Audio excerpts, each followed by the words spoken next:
Good morning, Panthers. It's Miss Sibbernsen. I hope that you guys are all staying healthy and well. I am here today to read to you a story, and the story that I have chosen is Miss Nelson is Missing. Those of you Panthers that have been in my class, you know this is one of my favorite stories because I can remember as a kindergarten student, my kindergarten teacher read it to me, and I just loved the book. What I love most about this book is it's a great one to ask questions while reading.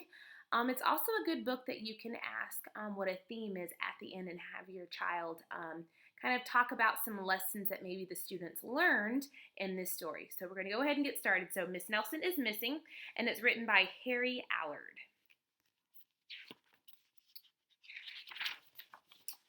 The kids in room 207 were misbehaving again. Spitballs stuck to the ceiling. Paper planes whizzed through the air. They were the worst behaved class in the whole school. Now, settle down, said Miss Nelson in a sweet voice. But the class would not settle down. They whispered, they giggled, they squirmed, and they made faces. They were even rude during story hour.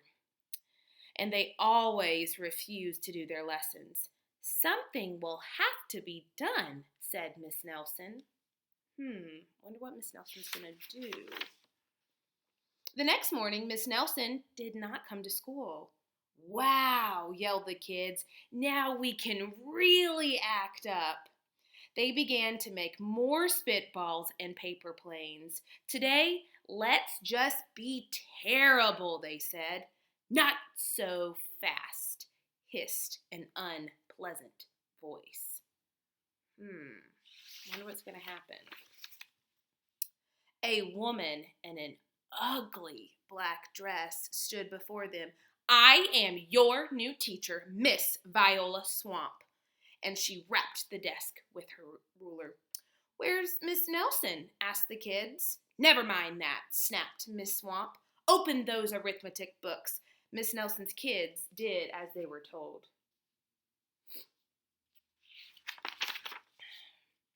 They could see that Miss Swamp was a real witch. She meant business. Right away, she put them to work, and she loaded them down with homework.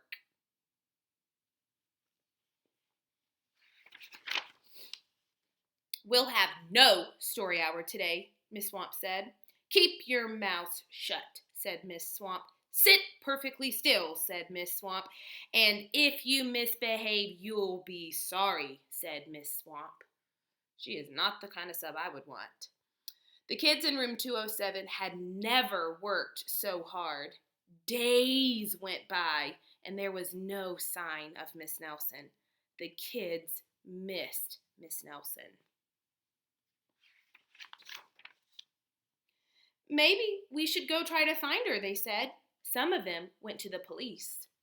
Detective McSmog was assigned to the case. He listened to their story. He scratched his chin. He said, I think Miss Nelson is missing.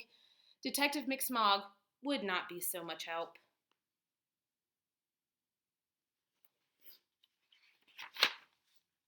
Other kids went to Miss Nelson's house.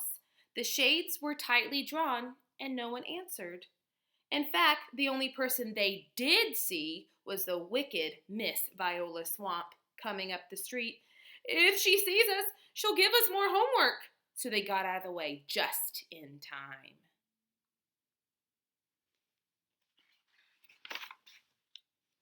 Maybe something terrible happened to Miss Nelson.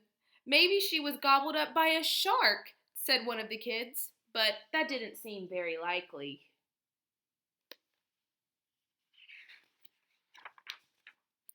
Maybe Miss Nelson went to Mars, said another kid, but that didn't seem likely either. Don't think Miss Nelson's at Mars. I know, exclaimed one know-it-all. Maybe Miss Nelson's car was carried away by a swarm of angry butterflies. But that was the least likely of all.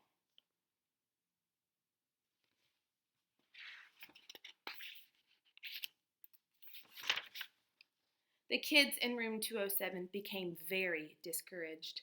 It seemed that Miss Nelson was never going to come back, and they would be stuck with Miss Viola Swamp forever. They heard footsteps in the hall. "Here comes the witch," they whispered. "Hello, children," someone said in a sweet voice. Wonder who it could be. It was Miss Nelson. "Did you miss me?" she asked. "We certainly did," cried all the kids. "Where were you?" "That's my little secret," said Miss Nelson. "How about story hour?" "Oh, yes," cried the kids. Miss Nelson noticed that during story hour, no one was rude or silly. "What brought about this lovely change?" she asked. "That's our little secret," said the kids.